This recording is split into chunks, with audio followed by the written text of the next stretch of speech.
Welcome everybody to tonight's coffee chat with Nico Bajerski. We are now live. Nico's in the house. Ooh, ooh, ooh.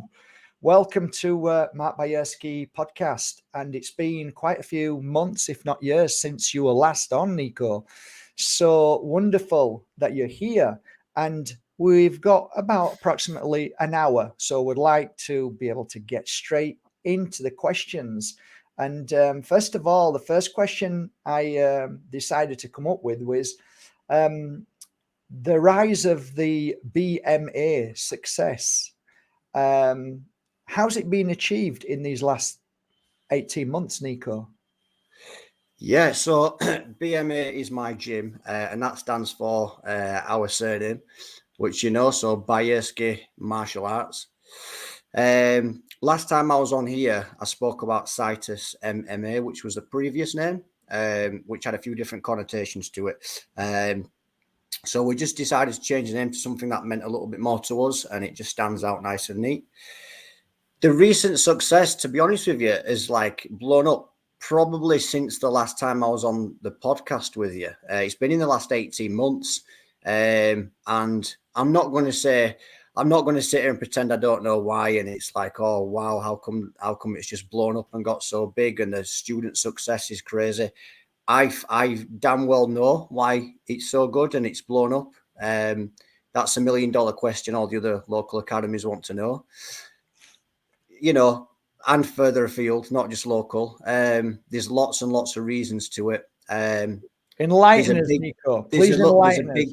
I'll give you a few clues. I can't give them too many. Why not? It's good because that's actually cool, though. It shows that you're stronger than the competitors. Yeah. And nothing, you can't mimic somebody. Yeah, it's there's a massive difference between being a fighter and a coach, and there's also running an academy.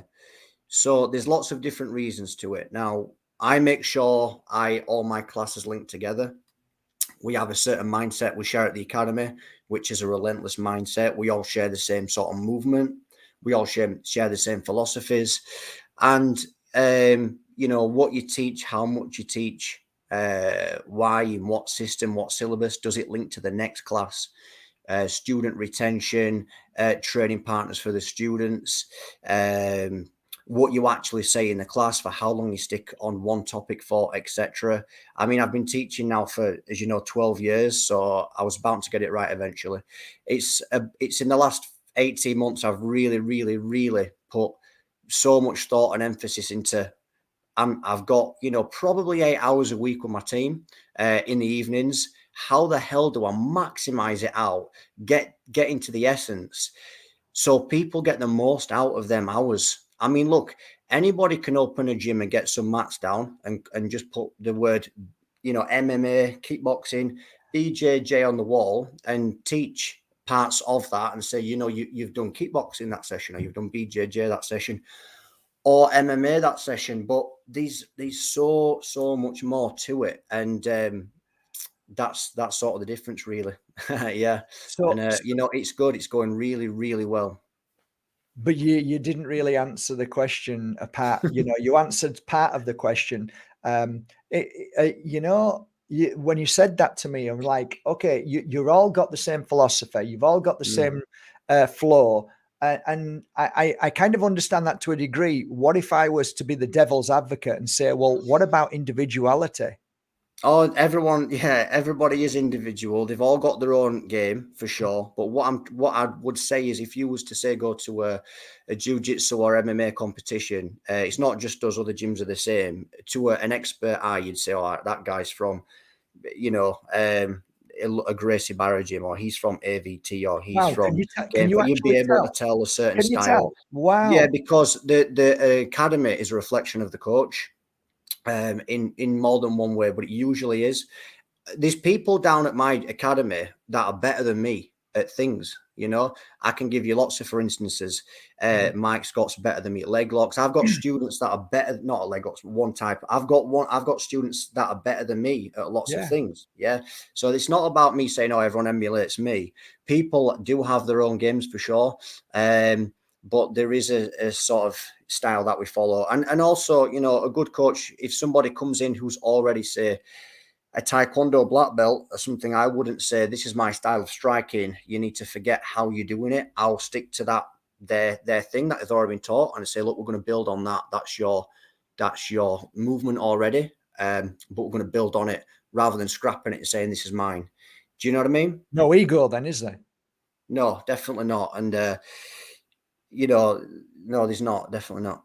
I was just thinking to myself when I watched the old Bruce Lee films and certain teachers of karate and all the lotus and the tiger, and I get that now. I know what you're saying. I was trying to figure out what does it mean. Now I get it. You've got a certain technique that you teach. It's because I thought JJB was like, okay, this is the headlock, this is the arm lock, this is how you get out, but it's much more than obviously.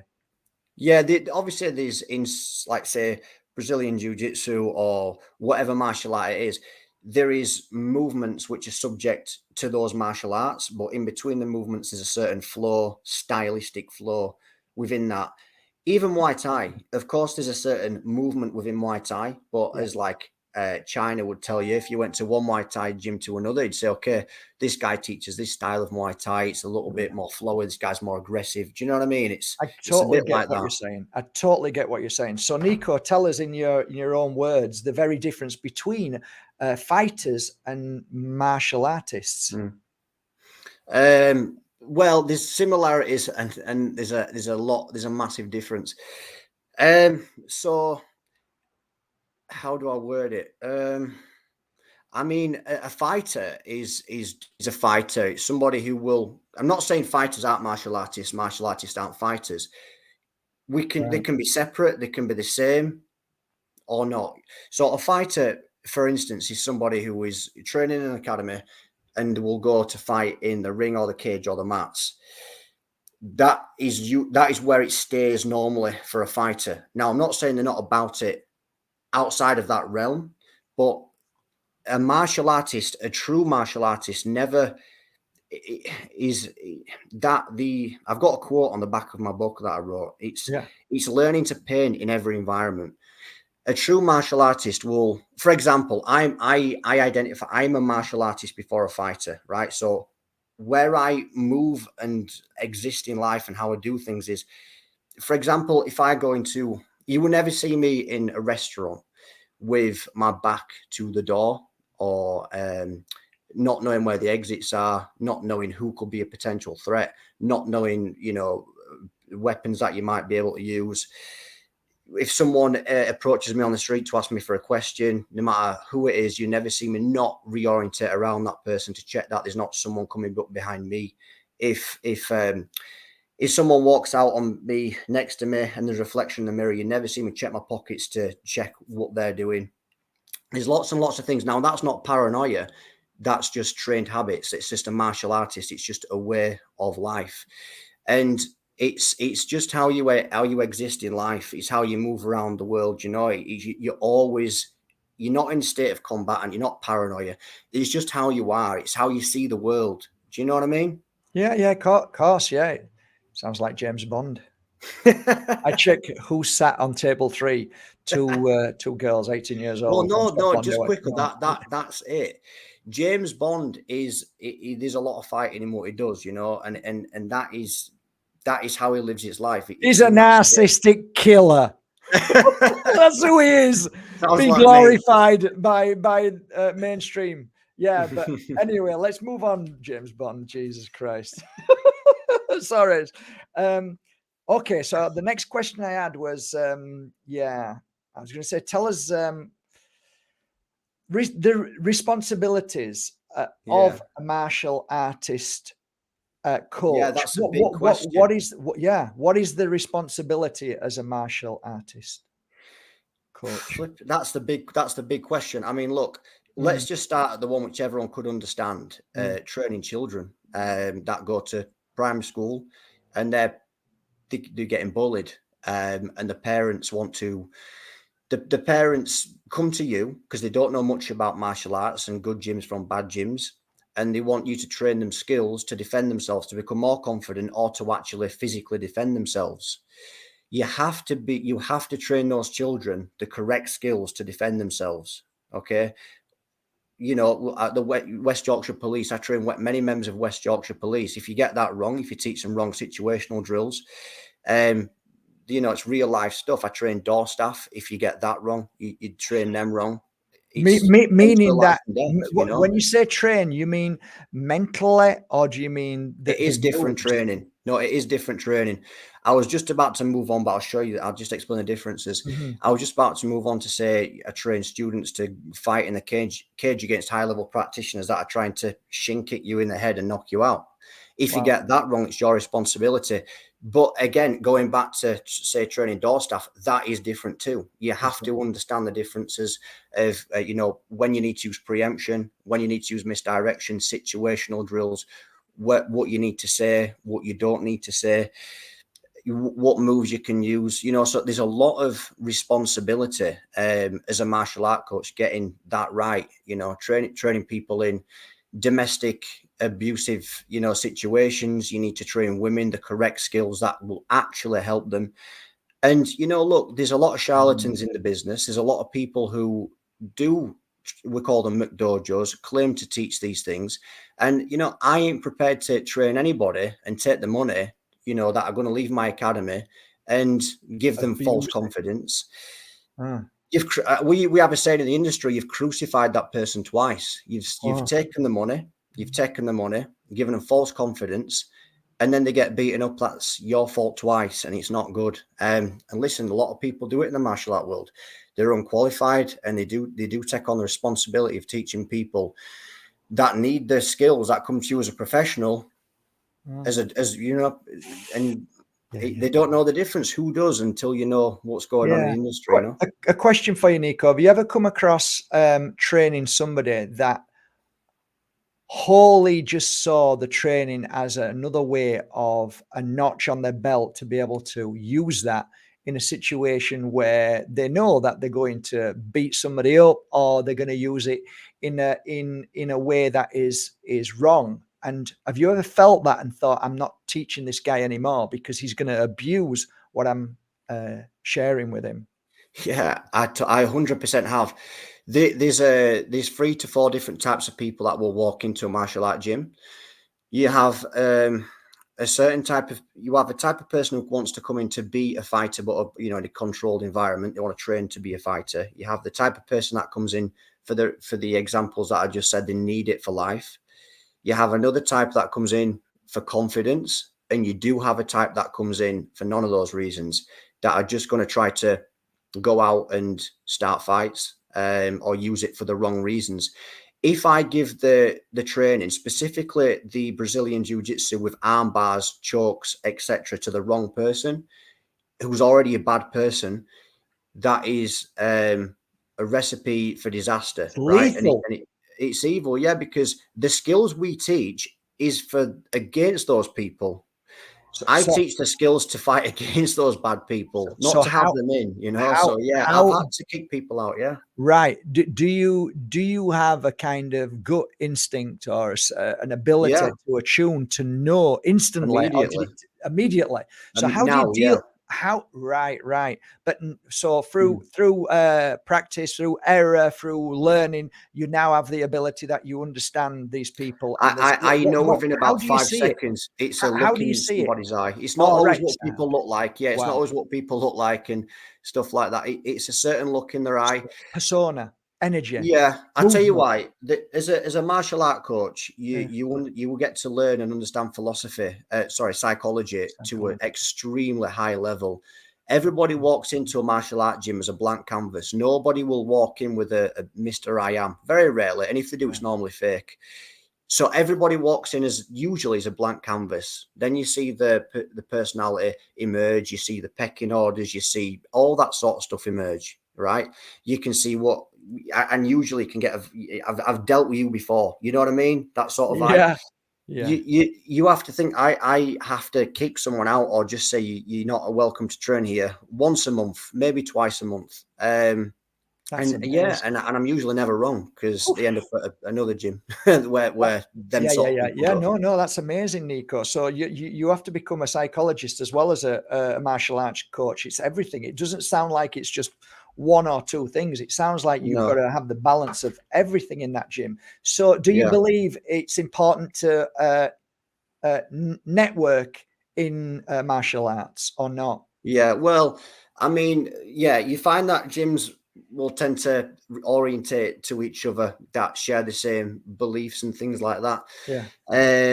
I mean, just in general, not just through martial arts. I feel like in life, it's important to have a strong network. Anyway, we do have a lot of people who train in the academy that are not specifically in the classes, but friends of the academy. They help out with the academy. You Right. know, we visit them. I mean, I'll give you an example. Paula, one of my lady members, she said to me about, I remember it about 2 months ago. She clocked it because women are more in tune than men. Of course they are. I finished a PT with a certain client, and she says, "Nico, can I ask you something?" She says, "You have not a lot of your PTs are not your high level students or fighters, which you would expect me to put more to carry on training the people that need the extra training." She says, "How come she could tell the characters, the people that are trained?" So I says, "Paula, I says it's not it's not specifically the money I get for the PT. It's the network. It's keeping people in the network. I have people in the network through the gym, which are people which you'd want in your life, from multi-millionaires to people high up in the police to solicitors to people on the other side of the law, people that you can pick your phone up and ring that will make the difference in your life, where society and the system will not make the difference in your life. Having that network, especially in the West, is super important, and Wow. that's what I strive to Wow. keep. Yeah. That's amazing. That's a great balance and a great way of looking at it. I never even thought of that. Can I ask you about the black belt? Could Mm. anybody achieve black belt? Yeah, there's two answers to this. I know it's going to sound a bit strange. Uh, The first answer is yes, and the second answer is no. okay. Yes, because I there's a different. Okay, so look, I grade people. It's a big topic. Is that I grade people in martial arts at their level of belt. So I base it on their level of, say, blue belt, their level of purple, brown, and black. It's based on their level of IQ, Mm. based on their level of attributes, age, fitness, etc. Look, you might have a guy who's 70 years old who's trained for 10 years. You can't not give him a black belt because he hasn't put the work in and the effort in. He might have the IQ and the knowledge and understanding, but not the output. At the same time, on the opposite end of the spectrum, you couldn't give a 17-year-old kid who's beating that guy a black belt just because he's beating him, because he's expected of more, because he needs he's got the attributes already. He hasn't got the internal understanding. Do I think everybody can achieve the level of black belt in terms of in terms of the actual output and their physical understanding, age, and attributes? I actually don't think they can. No, I don't think everybody can achieve the level. Not in my opinion. Not in my opinion. I don't think everyone can achieve the level of black belt. That's No. interesting. So the next question I had in my head when you were saying that is, uh, everybody who achieves black belt in from different ages and different mindsets and different strengths and weaknesses, would you say that all black belts are actually all very different? Yes, but we talk about the level of effectiveness. It's a little bit like what we was talking about before about the styles and if they're Mm. different. You can have different styles, but the same level of effectiveness. That's why, for example, if you have two purple belts from different academies, their styles might be completely different, but they tend to be the same level of output effectiveness, the same level of, they will match well, even though the styles are different. So the level of effectiveness is there. So it's a level of I black belt kind of see. effectiveness is what we're talking I about. kind of understand what you're saying, because when you put two boxers or two Muay Mm, Thai people in a gym together, you normally get the same weight and the same kind of fighters who are equal. That's what they try and do anyway. So you're trying mm. to say that everybody around the world will have this invisible size, invisible technique, but it will be practically the same when two purple belts meet, no matter where they are in the world. You're saying that they're going to be practically the same, but just different techniques. Yeah, that's it. They because they all know the same technique, so they know what's going to come anyway. They might have different styles. So look, you have people that are strong and tight, and you have people that are more fast and flexible. You know, you have different styles to what you're doing. But so going back to the black belt, it's the level of output. It's the level of understanding. Now, what would I say differentiates a black belt in any martial art to a lower ranking belt? Because the moves are the same. A black belt doesn't know any more different moves really to a brown belt in any martial art. When you get to the level of black belt, you start to go to a smaller, narrow, and you actually go to a state of what we say is no mind. You go to a state of being able to read that opponent's body before they know what they're doing, or put ideas in the head with steps ahead through an example of like a philosophy of step ahead through calm movement. You can actually make someone go calm by making them mirror you to then be a step ahead. There's a lot more to it. It's beyond the movements, and to get to that stage requires a lot of understanding of yourself specifically, as opposed to the moves and what you're doing. You know what I mean? Yeah, kind of. Do you mean that you after learning all the moves, now you actually go internal and start bringing out the gift within you, which is it's almost like a psychic or a some kind of spiritual level, perhaps? Yeah, you are definitely putting you're putting almost ideas in someone's body through body language. You put in, you know, it. What's budo, Nico? What's budo mean? Budo, budo. If we go back to the Japanese time of the samurai, and you know, everyone knows of the samurai, right? Which is the Japanese warriors with the katana. The gi, the kimono, traditionally called from karate, was what was worn from the samurai on the battlefield. Now they wore that, interestingly, so if they got killed on the battlefield, they was already dressed in the clothes for death. Right, that's what that was. Wow. So budo was a state that the samurai went to, which was in a state of life and death, where they wasn't intimidated by death. They was at the same mindset. They knew they wasn't intimidated to the point where they fought better than any other warriors from history, really. Because if you're not afraid of death on the battlefield, you ain't going to have any second doubts, you know, nothing. You're just going to fight like madman, really. But budo was a state of what they considered to get to a sense of enlightenment through martial arts. And I can give your listeners an idea of this, which I imagine they'll be able to resonate with. If we talk about yoga and yogis, and that's considered quite a spiritual type act. The reason that is, it's because they connect their soul with the body. So they're moving and connecting with their body through movement. They have to breathe, feel the body, feel the pain, and can communicate with themselves. If you look at martial arts, in my opinion, it's another level above from yoga, because you are actually in combat. So not only do you have to connect your mind with your body, you have to actually be physically, you know, in a state of fighting with your body and somebody else. It's one of the only times you can really communicate with yourself. You've heard these phrases before, such as, how much can a man know, or anyone know about themselves unless they've been in a fight? You've heard that before, right? It's all the same. It's all down to the same thing. It's about communicating with yourself, finding yourself and understanding yourself. And that is the goal of, I imagine, spirituality. It's one of them anyway, connecting to yourself. The only way you get to that your point, best friend.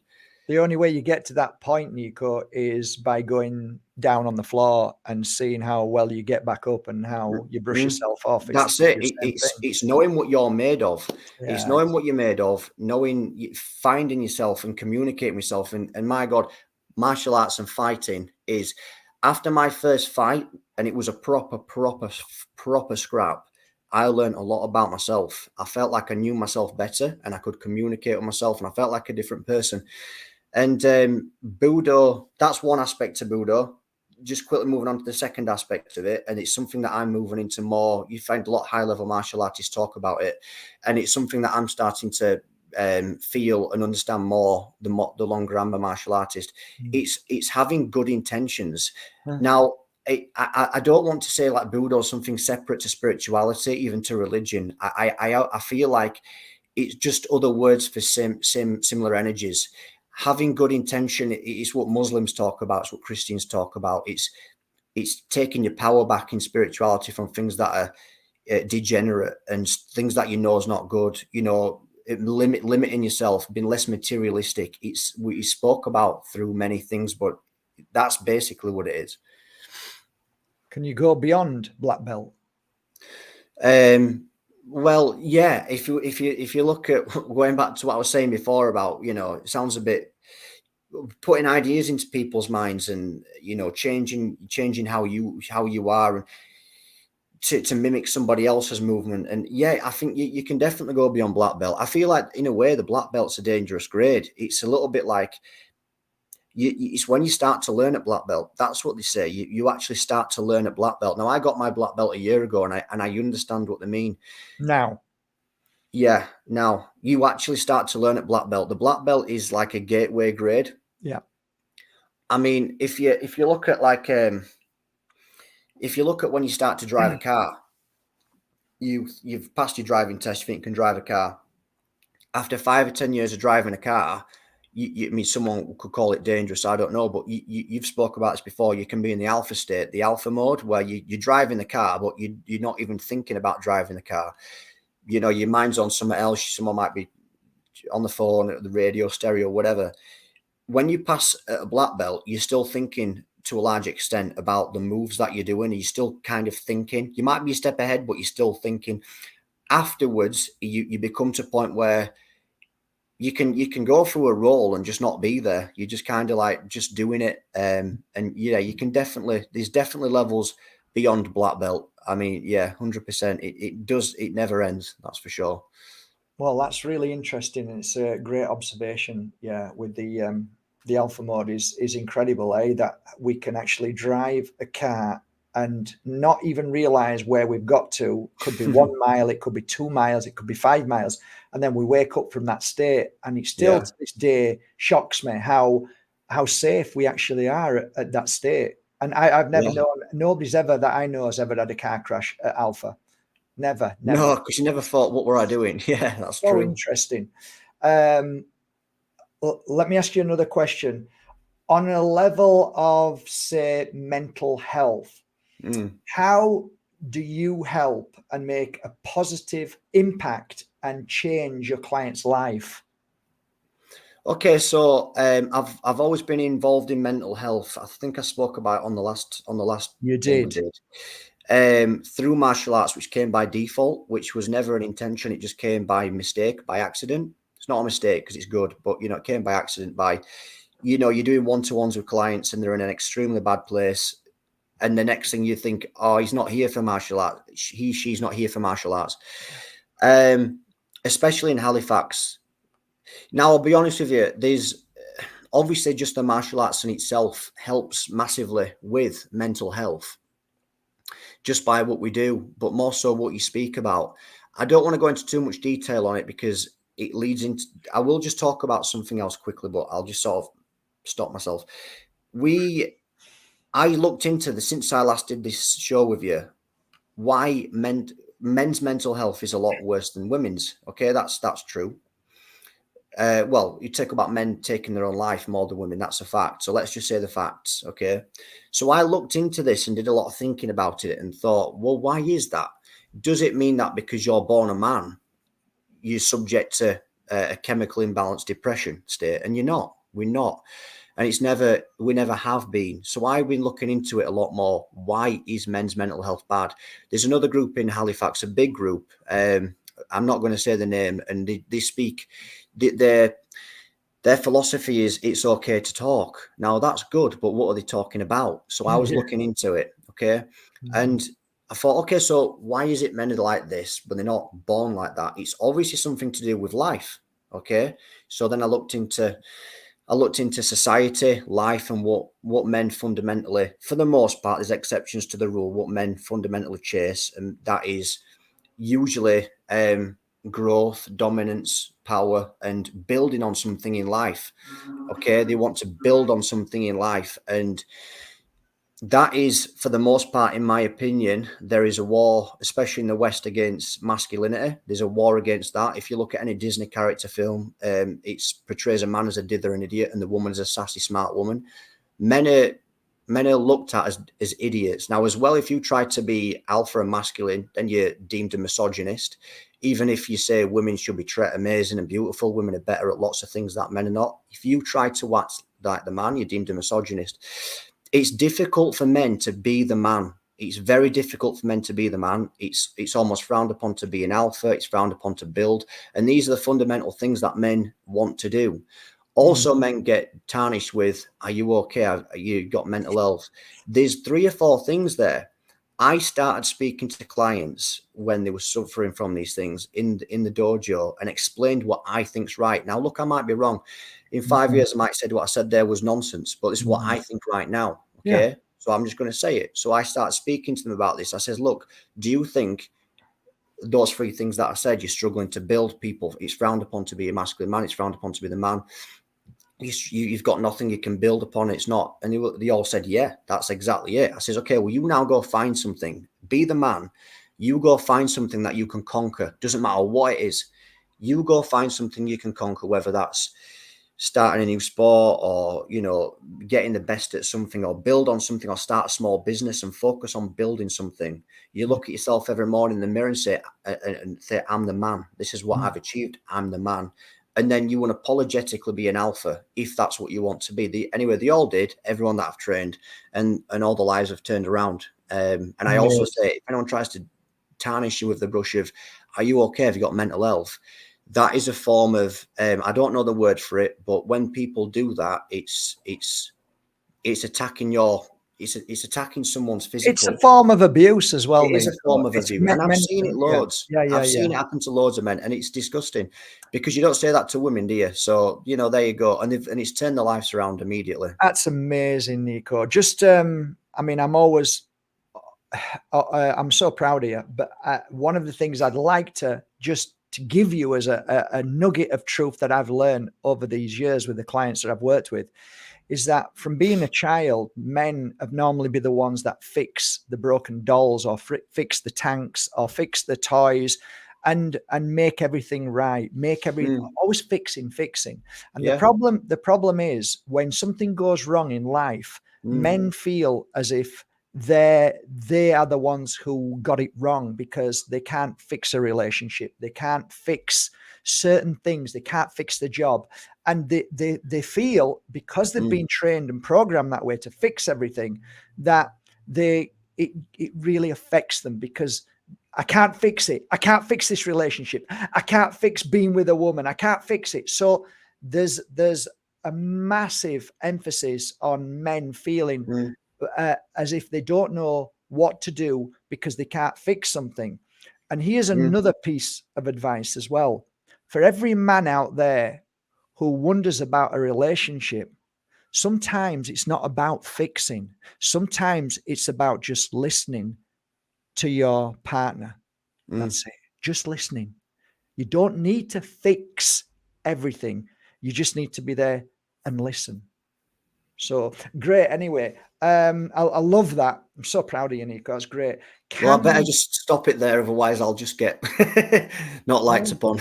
No, that's we'll just not leave true. that topic That's there. not true. No, that's not You'll true. be surprised. Listen, let me tell you, Nico, there's a lot more shit happening in this world.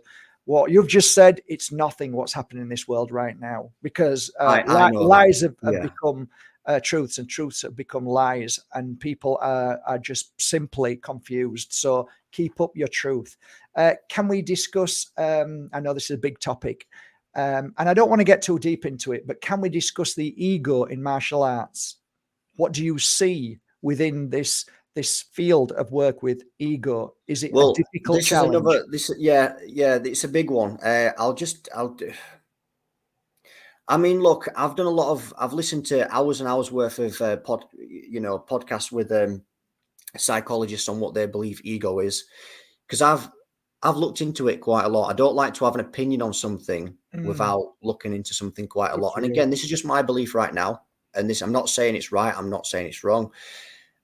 And I'm not going to say that my opinion won't change again in 5 years. It probably will.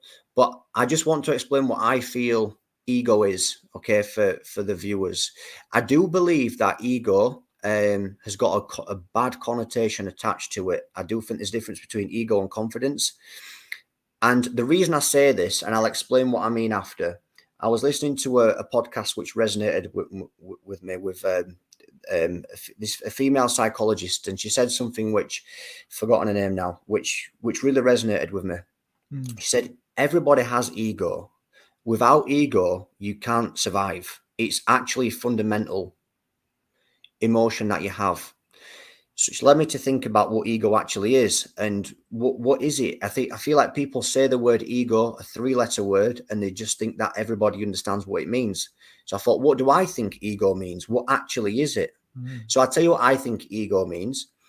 I believe ego is it's a word to describe an emotional hunger for conquest.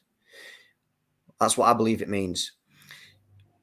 If you find the people with the biggest egos usually strive for the most success.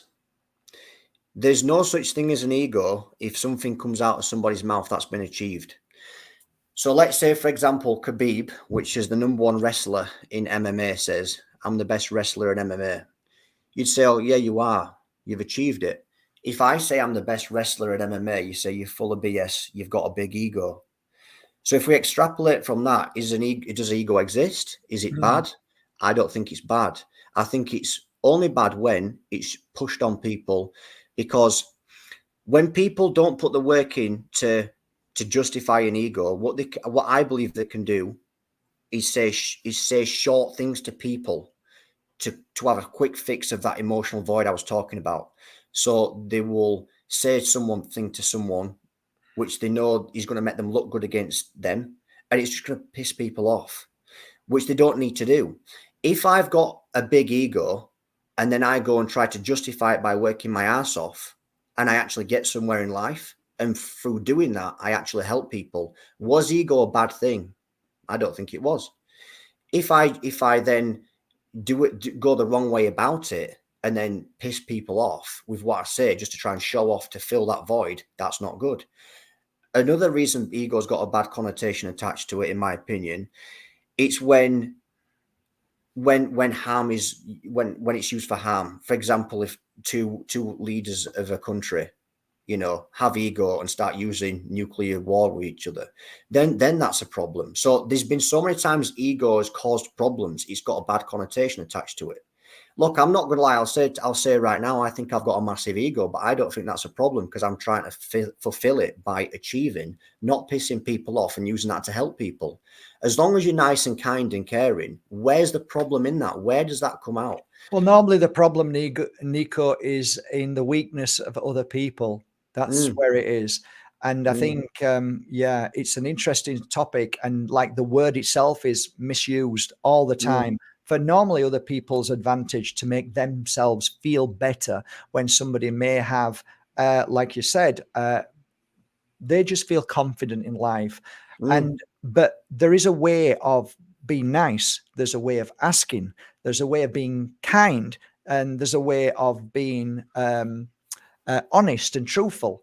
And sometimes It's ego is how it comes out. misinterpreted. Yeah, So ego is yeah. misinterpreted, and I do believe ego is a good thing for ourselves. It's almost Yeah. like a mirror showing us who we are to keep us in check. Also, but It's you're like right. You're right. going to get some martial arts again. Yeah. If you have, it's how you go about it with the ego. If you have 2 high-level black belts, and we've spoke about this as well, competing, and they're both talking crap behind the scenes, saying, "Oh, I'm gonna smash this guy, I'm gonna smash that guy." That's ego talking, but that's not a problem, because again, they're trying to better themselves, they're trying to win. The problem is after the match, or when someone says, "F that guy, I should have beat him, he's an idiot." That's when there's a problem. So the ego, in my opinion, it's just a void for conquest, and it's how you go about it. It should be there to help, but it's how you go about it. And if it comes out in the wrong way, that's when people start saying, "F that guy, he's got an ego." Yeah, I get it. It's a bit of a funny one.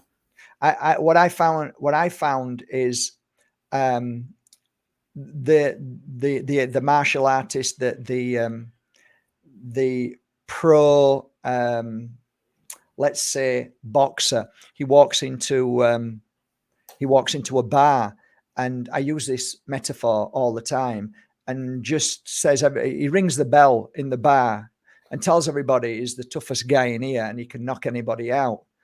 And then another guy walks in who doesn't say anything, and yet he's a professional and he saves it for the ring because that's the time that he uses it. That, to me, there's a difference where ego lies there. Yeah, I totally agree. No, they say there's a saying: nobody wants to be the Wetherspoons champion.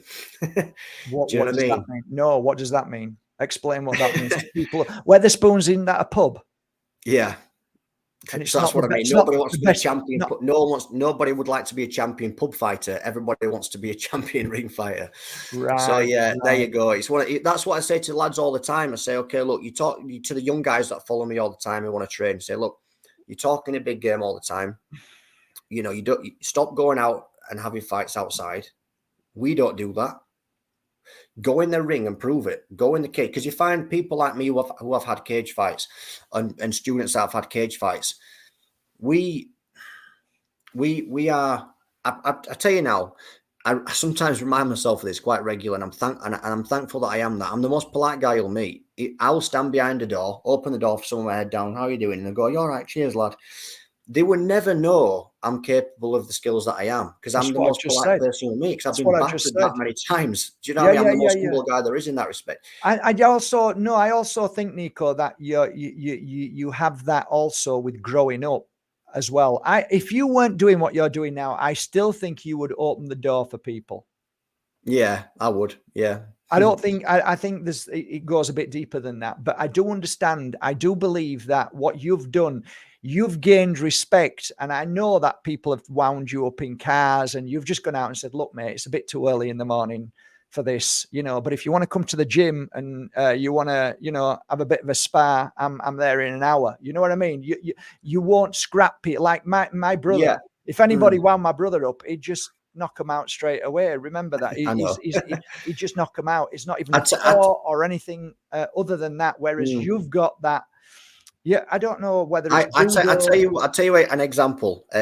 This happens quite regular. So if I go out, I never get in fights anymore at all. And if I ever did, it was because of my own wrongdoing. I will never get in any fights. And often my friends will say, Nico, there's 3 guys over here. They've been there longer than they should, and they feel like taking advantage. I've got different groups of friends, and I'll give you, for example, one group of friends.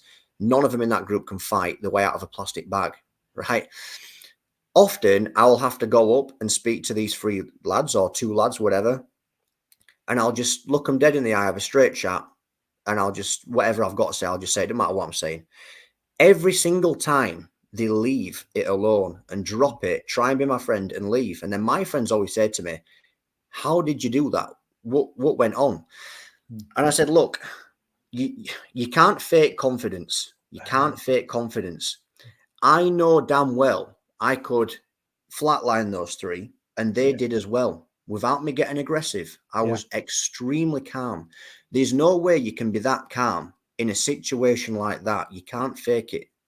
Without them 3 or them 2 going, how the hell was he so relaxed, calm and chilled out with the eye contact, saying we've just got to go. Yeah. There's something about the guy, but you can't fake confidence. And the confidence comes from, I know damn well, and so do they, because of the training. That's like the pecking order. It's like an energy. People feel it. It's an energy, yeah. Like the chicken, the cockerel. The cockerel. I've got 2 cockerels at home, and one doesn't really need to do anything, but the other one tries to wind the other one up all the time. And the big one just looks at him because he knows he doesn't need to do anything or say anything. The other one, it's interesting. But anyway, I'd like to move on because we've got quite a lot of questions here. And I'd like to ask you, because this follows on nicely to the world of jealousy and envy. You were one of the youngest I'd say, gym owners in the country, and you've grown, and you are fairly young for what you've achieved. Have you experienced, or how do you deal with people who like look at you and say, look, he's only young, I'm gonna, and the envy and ego which is within certain people? How do you deal with that? Is it the same way as going up to somebody in the bar and just having a quiet word, or how do you deal with it without dealing with it, if you know what I mean? The thing with jealousy and envy, they're two different things, aren't they? I don't know. Tell me. What do you think? Go on. Well, I've never, ever suffered from jealousy because I've got too much self-belief. I know I can do what anybody else can do. But I have I've had envy, which is good. Everyone's envious, and that's good. If you have envy, it motivates you. Jealousy is a bad energy, in my opinion. I've never suffered from it. I've never been jealous of anybody, but I have had and still have people that are jealous of me. And I'm not saying that through like an egotistical way. I just know damn well through what's been said. For the most part, it's always everybody who gets success gets it, right? You have a small minority which gets jealous. Now, there's usually these three stages to jealousy, in my opinion. Okay. So you've got the first stage of jealousy, which is comparison of profiles. So they'll compare your basic profiles where you're at, and they think, I don't like that. The second stage, as we progress through the stages, get worse and worse. Okay. So the second stage you've got is somebody it's a comparison of profile, but it's somebody who's known you for a while. So they also see the timeline of success getting faster than theirs. Third stage is someone, and it's fear of loss is the third stage. The final stage is somebody who's potentially in the same field of industry, and they then see you as potential direct threat to their potential livelihood, income, progressing through life. And that third stage can turn into hatred. Now, I have had people in that energy with me. People have to realize that I come from a town which isn't the biggest town, and the Jiu Jitsu and MMA scene's been around for 20 odd years. When I started my gym 12 years ago, I was 18, nowhere near the level that I'm at. People thought, there he's sat on 12 Argos mats. He's got hardly any students, no money, working in factories 24/7. He's going absolutely nowhere. What an idiot. As the years progressed, 2011, 2012, 2013, 2014, every year we incrementally get better. And every year people's mouths have said stuff, have seen you where you're at, and then you shut the mouths up slowly. In recent years, I've done something that's never been done in Halifax ever before. I've created people within 3 years to go from nothing to some of the highest level grapplers in the country, where you've had other local coaches training people for 20 years. That's not at their level. They can't understand it. They can't fathom it. They can't justify it. And they can't understand why the gym's as big as it is in a similar town. Yeah. Instead of saying, well done, congrats, let's all be friends. Yeah. Of course, they justify it to themselves, talk BS behind your back. But what's amazing is you get to a level where people aren't stupid, and they're obviously saying that because of that reason. They understand it, and they go, well, they're just making themselves look more stupid. So interesting. That's it, really. I just quickly, one more thing I'd say is this. Please, yeah. We all know the old saying, which is winners concentrate on winning and losers concentrate on winners. I'm in the state, and have been for a while, of just trying to just chase unrealistic goals. I always have. And because of that, that's where I'm at. Yeah. I don't look at anybody else, because I just try to chase something which is almost unrealistic. And what happens is, all of a sudden you go, oh shit, they're now talking behind your back, which is great. Because we've said this before, and you've said it before, your haters are your biggest fans. And I go, thanks, because if I didn't have you, I wouldn't be doing something right. Yeah. And that's it. And you just don't leave them to it. It's a great thing. Do you think, Nico, that there was ever a point, or I don't know if you've achieved that now, but for me, there was a point where I was mocked and ridiculed for my work for many, many years. And then it came a point where, because I started doing quite well and people noticed it more, something stopped within all of those people. And I don't think it was because they didn't like me. It's because I reached a certain level of popularity, just because I like every day. I don't know if you understand this, but my success, and I think your success, is because you get up every day and you're constant. You don't stop. Nothing stops you. You just do it every day. But did you ever feel at one point where you think that hatred or that envy or that jealousy isn't the same anymore, because you've reached a level where people now can't hate you because you've achieved something a little bit more? Do you understand what I mean? That's not ego. That's just, it's something that I observed. I had to get over that. And I thought, wow, it's not happening to me anymore. Yeah. And you know what? It almost annoys me even more, because what I think what you're saying there is it's silence. It annoys me more. It shouldn't, but it does. I feel like, where the haters gone? You've pissed me off. You should be here, but you can't hate now. So where you gone? So what I call that is silence. I notice it through social media. So you think, well, you ain't liking anything, but you're watching it all. You know, I know who you are. No, without a what doubt, I'm saying? Of course they were watching it because you off, doesn't it? Good. It's actually good. It's actually good for the people who are angry, because at least they're getting stoked, and that might help them say, you know what, I'm sick of being angry. I'm sick of looking at this person. I need to do something. Instead of looking at him, I need to do something and look at what I'm doing. And that's also, I think we're all mirror images. In terms of what you're saying though about everything day to day, we talk about the work ethic. Now, I don't think I know this. There's one thing that we share as Bajerskis, which comes from Grandad Stanley, yourself, me, which I'm damn sure of, and that's work ethic. I truly think there's a work ethic in my blood, which is relentless, and I mean relentless. You know, I try to put discipline into my students that they can never ever get to that level, which is fine. But I go to a level of discipline and regularity, which is borderline insane, you could say. Like I literally, it is borderline insane. I do the same thing week in, week out, regardless of how I feel. And when I mean regardless of how I feel, I mean, if I give you some examples, you'd say you're not right in the head. I said to people when I was in my early 20s, I will be in my early 30s a UK renowned martial arts coach in one of the biggest gyms. Students that are, in the highest competition brackets, and I will be a black belt. And they just thought I was talking crap, but I did it, you know. That was always going to happen. That was always going to happen. And where I'm going to go to will happen too, because I simply don't stop. Like, it doesn't matter. Like, I'll just give you one example, right, about the work ethic and why anyone who's just trying to compete with me, if they're jealous, they've got no chance. Yeah. If I'm like, you know, when you're ridiculously sick and you can't get off the sofa and you're that sick, you feel like dying and life's horrendous. Yeah. And there's a thunderstorm outside. Yeah. In my regime, if I've got to go on a 1 hour run, I will go on that 1 hour run. I've nearly killed myself on runs. I've actually nearly died. I've had people pulling up saying, "Are you all right, lad?" Yeah. You know, when I was younger, I just don't stop. I do it because that's just me. I don't stop. It's work, building an academy, time set out for revision. And I can clarify that by, I've asked you many times to come over here just for a weekend, and you just won't do it. I am going to be coming over. No, I know you keep saying it, but what I'm saying is that your dedication to your family, because I don't just mean your family, your family at the gym.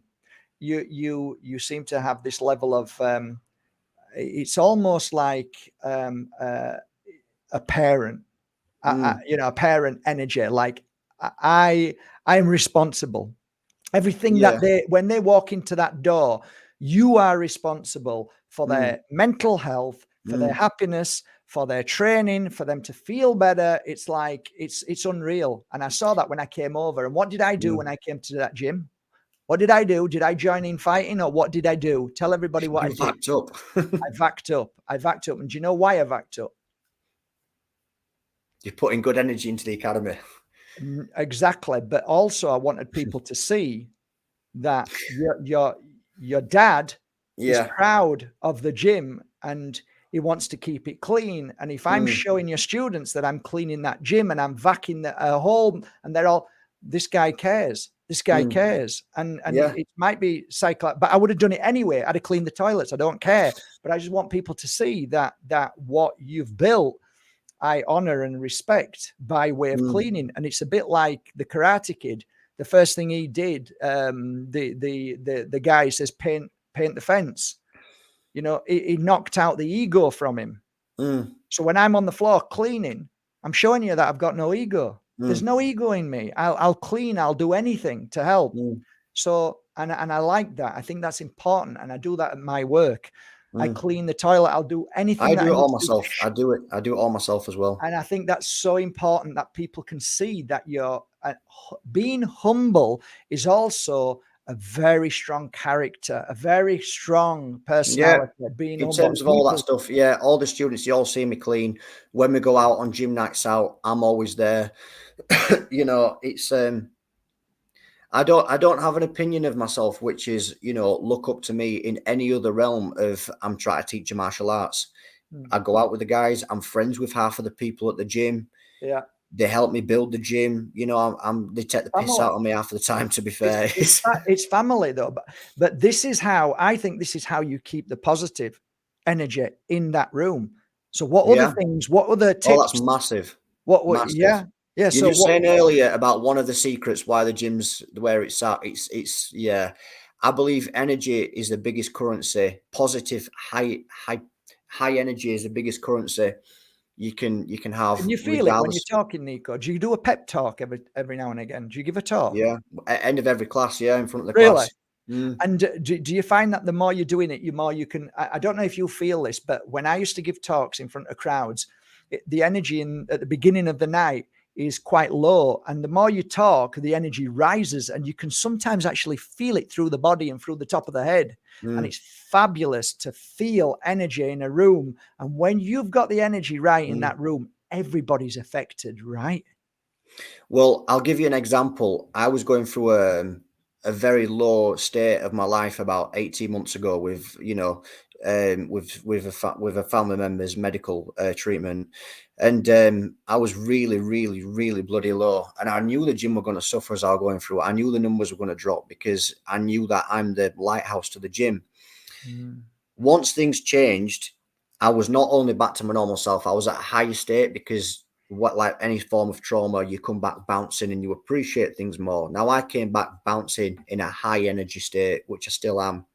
And I remember thinking at this certain point, the gym now is going to go to a new level. I was at such a hyperactive, you know, energetic state. The gym almost doubled in size in 3 months because of my energy. In 3 months, it doubled in size. Yeah, talking doubled in size. That is absolutely massive. So well, you imagine the difference if people are coming in the gym and I'm at the low vibration. I might be teaching the exact same stuff. I might be like, "How are you doing? Yeah, come on, let's get going." Right. But then I'm in the mood of, yes, where have you been? Thursday night is your night. Get in here, you big bugger. Get in there. Right. And then I've got Christina Aguilera blaring and we're saying, let's get this effing party started. Are you not ready? Can you see the difference? And they don't stop. You can be good looking, but you might not have good taste in music, Nico. Well, look, let's get this party started, isn't it? I'm kidding. Whatever it is. Okay, let me just move on then. That's amazing. On topic of martial arts, of course, and entrepreneurship, how do you keep it authentic at the same time? That's a good question. At the same time. Well, that's a good question because, you know, they don't seem to fit, right? You would say they don't seem to fit, you know, martial arts and what I'm talking about, which is helping people, yet taking money. But look, we've got to keep the business going. We've got to you've got to look after my kids and stuff. I mean, it is a business, and I think it's the most fair exchange going. When you're charging membership, you're charging a full month's membership for the price of these days filling a car up. Yeah, so, you know, it's fine. And it's a fair exchange. Look at, you know, I give them skills which they're getting more out of it than me. They're getting skills that are going to last a lifetime for the sake of a few quid. And And also that I also get to help other people. I've got 4 or 5 lads who work for me at the gym now. Some are commission based and some get paid.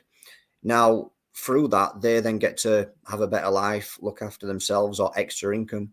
And you know, I help them with money. I also help other gym owners. There's a lot of stuff that goes on behind the scenes. I help other gym owners, you know, on that want to get more members, and you know, I you know, with entrepreneurship, I help them do that. But that aside, you know, I am an entrepreneur regardless. I do other things as well as just you teaching were. that. You were when you were a child. You used to pile your money up and you used to count it every night, and you used to sell eggs outside. You were selling I did all eggs. sorts as a You had child, yeah. chickens Always and entrepreneur. I could never ducks. work for somebody. So, Well, you you did know, work for somebody. You did work for people. So I you did to know, get the gym going. Yeah, I did. I yeah. couldn't do now, but it was always for an end goal. It was never for life. It was to do No, the academy up. but you did work for something like I did, but now You've you got to do realize it. that you're You've got to unemployable. do it. I say to the young lads these days who look up, and other gym owners or whatever it is, you know, they say, look, you got loads of students, a big mat, whatever. Say, well, look, the secret was serious work. We're talking Yeah, 17-hour days, 6 days a week with holes in my socks and a shit car, yeah. factory jobs.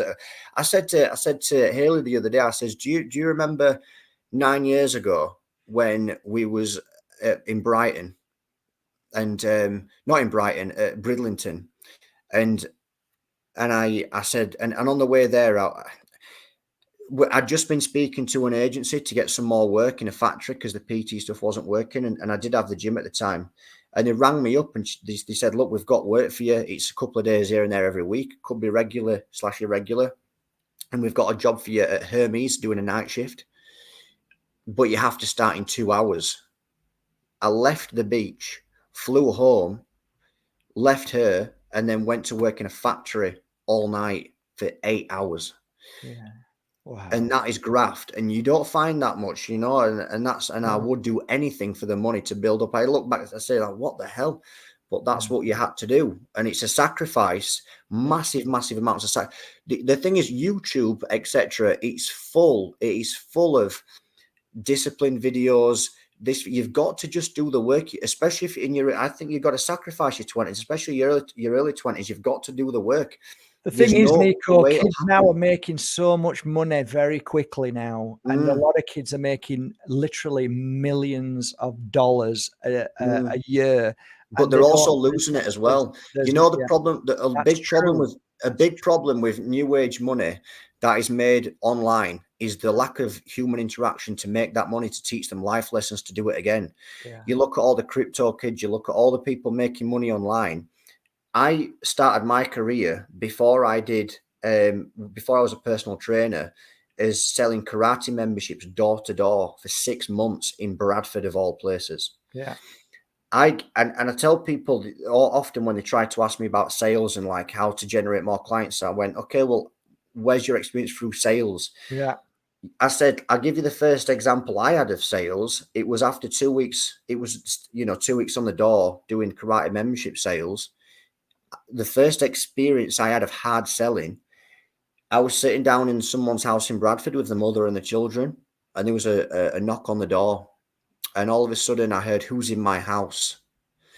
The kids run into the kitchen, and I kid you not, the mother runs into the kitchen. So I'm there thinking, who's going to walk through the door? I'm 17. A big 6'4" Asian man, big beard, comes in the corner in the house, says, what are you doing in my house? At this point, you've got two options. You can pack your stuff up and say, I'm sorry, sir, I'm just trying to sell some memberships, or leave. Or the second option, you can say, could you sit down, please? I'll have a chat and tell you what I'm doing. I picked the second option. I sat him down. 10 minutes later, he gets his wife back in. She goes upstairs, bringing me £300 down in cash for free platinum memberships. That's how I learned to sell. And that, I think I'd have taken the other option, Nico. Yeah. But wow. These are the lessons, and I will try my best to get my kids to do door-to-door sales at the start of their career. Yeah. I truly think having the sales skill is the number one skill any person can have ever. Yeah, it's brilliant. And that's how I learned to sell. And I didn't realize at the time it was the best 6 months experience I would ever have. It that had set me up in life. And you know, you can make millions online, you can make loads of money online, but it's not teaching you anything for the rest of your life. And not you know, just that, there's no value in it too. So like anything with no value, it's like sand in your hand. It just pours out, and easy come, easy go. I've noticed that as well. That's it. The That's it, millennials have it good, but they also have it bad as well. So you're right. What you've done is set good groundwork. You've got good foundations, and I think you every penny that comes into your gym, you respect, and you are very careful of where you put it. You know, it's like, you know, I believe my generation age beautifully with technology. I'd like to think so, because we're the last generation that remembers being a kid, actually having to be accountable for your words, have fights if you mess up, you know, have to approach a girl and speak to a girl, but still at the age that knows technology.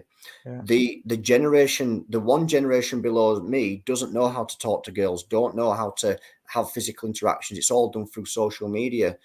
But I am hopeful. I would like to think that children born now, I'd like to think that they won't be that way when they grow up, because they're subject to social media constantly now. It might not become a thing in their life. It's there.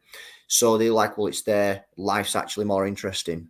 Hopefully. So I am hopeful for the next generation, but who knows, I might be wrong. So what are you doing? Do you actually see that within the kids who come to you? Do you see A little bit, the kind of glaze that they're frightened to interact or talk? A little bit. And I also feel like that's one of the reasons why the gym is so good. And I feel like a lot of parents push the kids into coming, because when they're there for at least those 2 hours, there's no phones, obviously, there's no screen time. They're actually having to interact. You know what I mean? Brilliant. So that's good in itself. Brilliant. But I suppose what I mean is, it's like, you know, if you get to an 18 and you've never had anything before, and then something happens at 18 and you're like crazy for it. But if you was always subject to something, you become an adult and it's just there. I feel like a lot of the kids now. I exactly know what you're saying. It's like for my generation, we knew what it was like without technology, so we can compare from now till then, and we are absolutely terrified of what we're seeing and what we believe may happen in the near future. That children will be just AI technology, and that frightens us. We talk responsibility. My biggest responsibility is fathering 3 young boys in this modern age. That's the biggest responsibility, because obviously I'm up against a school and educational system which completely you know, a lot of the things that get taught goes completely against what I believe in. Yeah. You know, they try to force this rainbow BS new nonsense down the throat, all the way through to university system. Who knows who's going to win, the dad or the educational system? I don't know. If it were up to me, I'd homeschool, but we can't do that. And at the same time, there is a big aspect to seeing other kids, which is super important. That's the thing, you know. But the schooling system's certainly outdated, and God forbid, I don't want my kids to go to university. Have you seen people that go to university and come out what they're like at the end of it? Scary. It's horrible. It's scary. Different people argue back with the parents' self-righteousness, different people, and I don't like it. I guess not everyone, because there's a lot of people who fought against it and saw what was happening to them. So we can't generalize, but you're right, there is a lot of that. So finally, Nico, because we've now come up to 1 hour, it's flown by, and I've loved every moment of it, and I've got to know you a little bit more personally. Can we talk about discipline and of life and martial arts? Have we mentioned? The discipline is the biggest part of it. I personally feel like motivation is just a short little fire. It lasts a few days. I feel like discipline is what you need. Do I feel like you can create discipline in somebody? Yes and no. I feel like there's 2 answers to this, in my opinion. I feel as though you're born with it to a large extent. You were born with that work ethic of non-stop. But I also feel like if you're not born with it, you can create habits. which I don't feel, I know, like it's a fact. Like if you do something for 12 weeks and you keep on going, eventually it turns into habit. So at least you can do that. So if you struggle with self-discipline, if you at least push to create habits, you will then get to a point where you at least keep on with those habits. I'm constantly telling people at the gym the rule of 3. I mean, like I said, they know I get a little bit on my high horse about it, but I say, look, regardless of how you feel, don't think about the training. You walk into the door, because what beats skill and natural ability? It's who's left. It's hard work. You know, you can have someone who's not naturally good at. I'm not a natural grappler. I'm a natural boxer. I'll be honest with you. I've got good hands, but my grappling was not a natural. I'm not natural good at grappling, but I'm an expert grappler. I am a black belt grappler because I did it non-stop for over 10 years now. Do you know what I'm trying to say? So yeah, totally get in the makes gym sense. 3 times a week, regardless of the weather, regardless of how you feel, you will get somewhere. Yeah. And people get put off when they're not feeling progress, but it's not. Chris says this. It's high level grappling. It's not who's best. It's who's last. It's who's last. Totally get it. And you can see it in the dojo. I mean, whatever it is, look at Tiger Woods. He was always the one, even though he won the majors. Who was the one still practicing after he won the majors? It was him. Yeah. You know, you look at some of my students now that I've got to Grapple Fest. Susie at the gym at the moment. She's torn her ACL. She's on crutches. Right. She's at the gym watching, taking notes in crutches. Nice. Why do you think she won Grapple Fest? Because of that example. There's no secret to it. Yeah, I have a saying. It used to be practice makes perfect, but now it's practice makes persistence.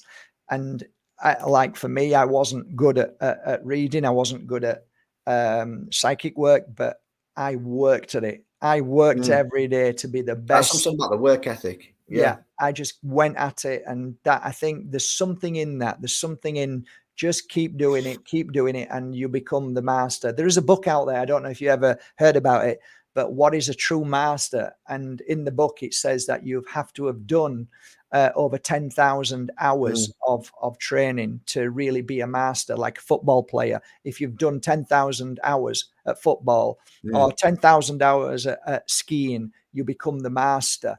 And in truth, I'm interviewing somebody called Lee on Monday, and Lee is a black belt like you, and he's got the title. Well, they gave him the title master because black belt, it comes hand in hand with master because of the hours that you've done.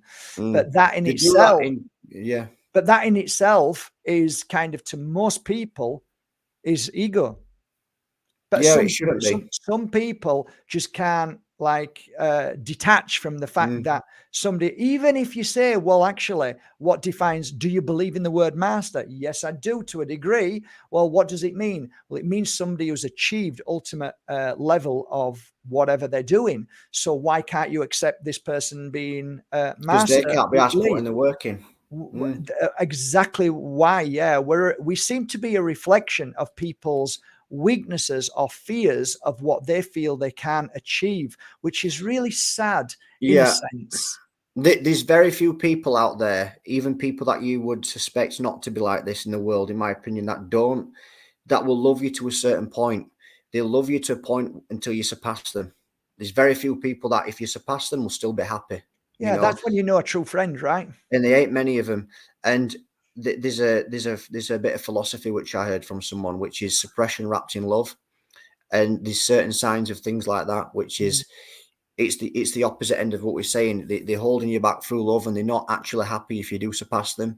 Well, they're not holding you back. That's a form of selfishness and fear, because they don't want to lose you, and they don't want to change their life. And if you move forward, you're changing their life, and that could be a mom and dad. It could be best friend, and that's a really big issue the world has. Instead of embracing all my friends, all my friends, they were all millionaires. I didn't have 2 pence to rub together. I just started becoming successful over the past 4 years, really, but I used to love them, and I was proud of them, and I used to share them with my mates. It's like, look how amazing and rich and how well, and I'd inspire I want to be around them. I want to. No, that's true. Them. That is definitely true. I always remember as a kid, you'd say the likes of John Andrew and I think it was Vincent. You always used to say how well they were doing. It was not one part of sort of bitterness or jealousy. It was always, you was always bigging them up. So I've that's never definitely understood true. jealousy.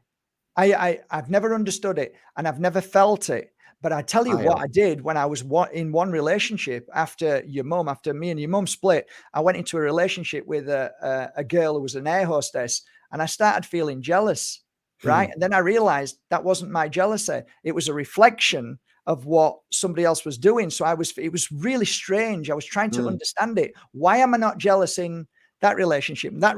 Why am I jealous in this relationship? Is it my jealousy well, ultimately I knew what happened thereafter, but it's like, it's almost like a fear of losing or not being able to achieve this jealousy. It's basically a fear. It's a fear. And you don't know whether or not something's going to happen. So you're not in control of your life. And jealousy is probably one of the most destructive energies for your physical and mental health. And you have to learn how to shake that off. In Islam, they call it the evil eye. An evil eye. That's why they have the hand of Fatima. Is that right? The hand of Fatima goes to reflect. And it's a reflection, and it goes evil in them, and you can feel the energy of it. And do you know what's annoying about it? No matter how much you try to befriend that person who's like that towards you or be nice to them, you can't change it until they change themselves. There's nothing you can do until they change themselves. Whereas a lot of other things, I think, in life, you can have a chat with someone and, you can sort things out. When it comes to jealousy, that's down to that individual person. No matter what you say, you can't change it, because they might smile at your face, but then they're talking behind your back. But that's just such as life. It's life. We learn and we grow from it. But I think a lot of people struggle with abuse, being a punch bag. Even I do. Even today, I was exhausted today from the amount of people who just seem to be negative in life at the moment. Seem to be really, and it's so easy to focus your energy on somebody else, because then you're not looking at your own life. Like you said, and you pointed out quite clearly that you worked so hard, you wasn't even looking at anybody else.